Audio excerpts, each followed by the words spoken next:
The distance of love. In other words, how far are you willing to go?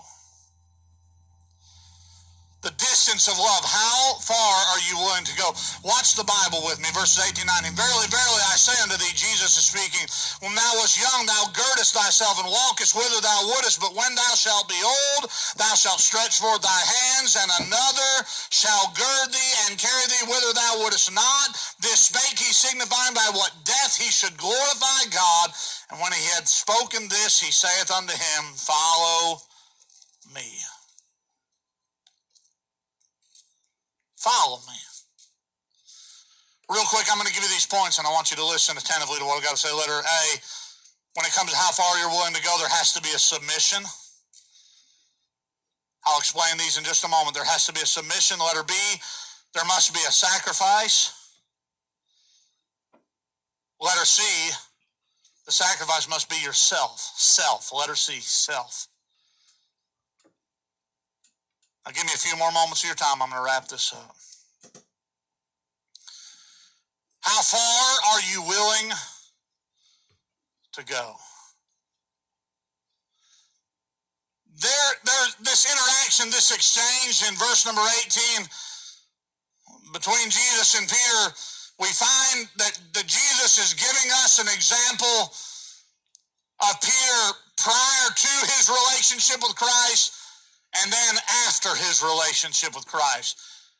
He's talking about what happens when he was young as opposed to what takes place now that he's old or when he's going to be older. Here's what he said. Peter, when you were young, you did what you wanted to. Did you catch that? Before your relationship with me, you did what you wanted to, when you wanted to do it, you went wherever you wanted to go. Nobody held you back, nobody stopped you. You were your own man to do what you wanted when you wanted. Remember that word submission, letter A, there's got to be a submission. He says, but when you're old, what does he tell him? Go back and look at it. When you're old, thou shalt stretch forth thine hands. Submission. Submission. You'll never be restored to a place of service to God. You'll never have this happen when nobody's looking and nobody's paying attention unless you are submissive to God's will and God's plan for your life. But it's not there. It doesn't stop there.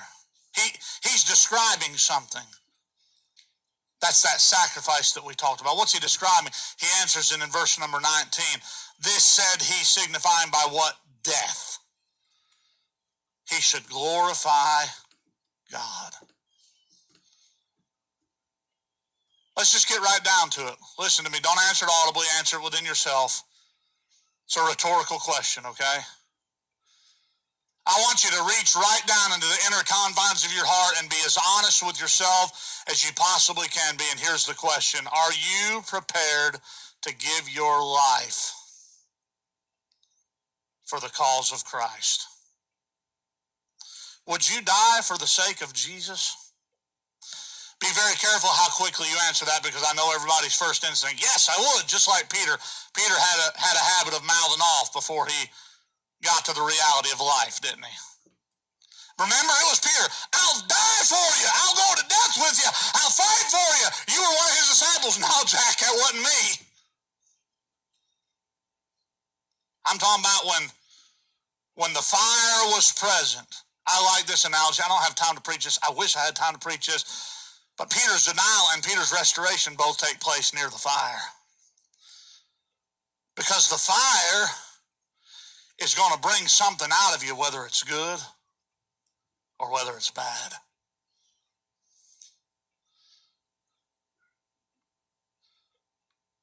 Are you ready to die for Christ? Would you? Be careful how quickly you answer that, because I'm going to go out on a limb and say that if you're not living for him, you ain't going to die for him. I said it, you don't have to worry about it, all right? Give you a quick story, I'll be done. Several months ago, we're cleaning out the shed, and the two young boys, our two youngest boys, Colton and Kyton, found the tote that had all my Marine Corps uniforms and paperwork and things like that. Kyton's got his hands waving. Show him, buddy. Look at him. Come on up here, buddy. Come on. Come on up here. My mom ordered them some Marine Corps uniforms here.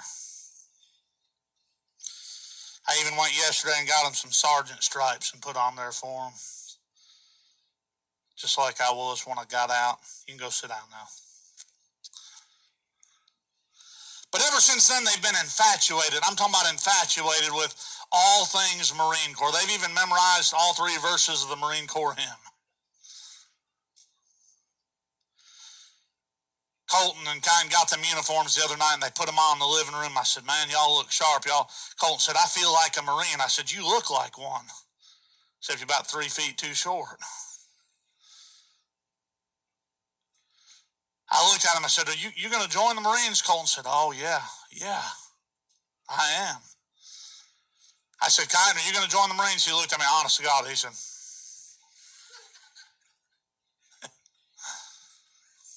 let me get on track right here, okay? Here's what I asked Colton. Seriously, I looked at him, I said, son, are you prepared to give your life for your country?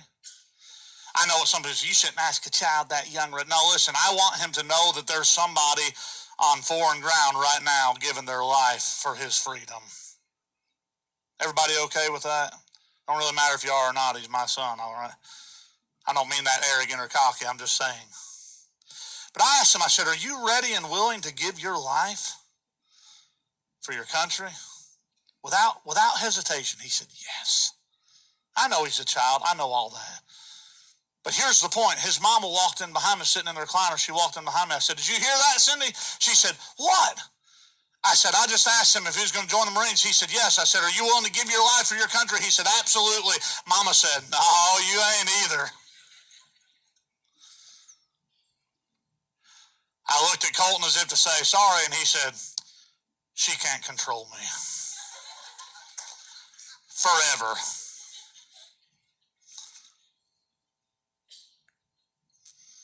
I asked him if he was willing to give his life for a physical freedom. Jesus is talking to Peter here, and he's saying, if you love me, you'll be involved in an eternal work, feeding my lamb, feeding my sheep. Listen now, because there's a greater test that's coming ahead. That's that your life is going to be required of you. And then we'll figure out, y'all don't get mad at me now, then we'll figure out, listen to me, if you really love me. If you really love me. And I find the conclusion, the last words that Jesus says to Peter in this setting, I find them fascinating because here's what he says, Brother Elliott. He says, follow me. Hold on. Can we take a quick pause, a commercial break, and ask ourselves a question? Hadn't Peter been following him? Wasn't he supposed to have been following him? Doing what he said to do? Yeah. But here's the message. Jesus is telling Peter this, Miss Leanne, I believe this right here. Listen. If you thought you followed me when you didn't know how to love me, wait and see how you follow me when you know that you love me. Peter, if you thought you served me when you just had a grand illusion of what loving me was all about, because that's a lot of people today, isn't it? I love Jesus because Jesus can pay my light bill when I can't. He can do all sorts of that. Boy, I love Jesus. No, I'm talking about how you follow him when you really understand what loving him means. That loving him means that you might have to do some things that makes you uncomfortable. Loving him means that you might have to get rid of your self-inhibitions and get rid of your selfish pride and your selfish ways. Loving him really puts you in the place that answers the question, am I willing to die for him? How far are you willing to go?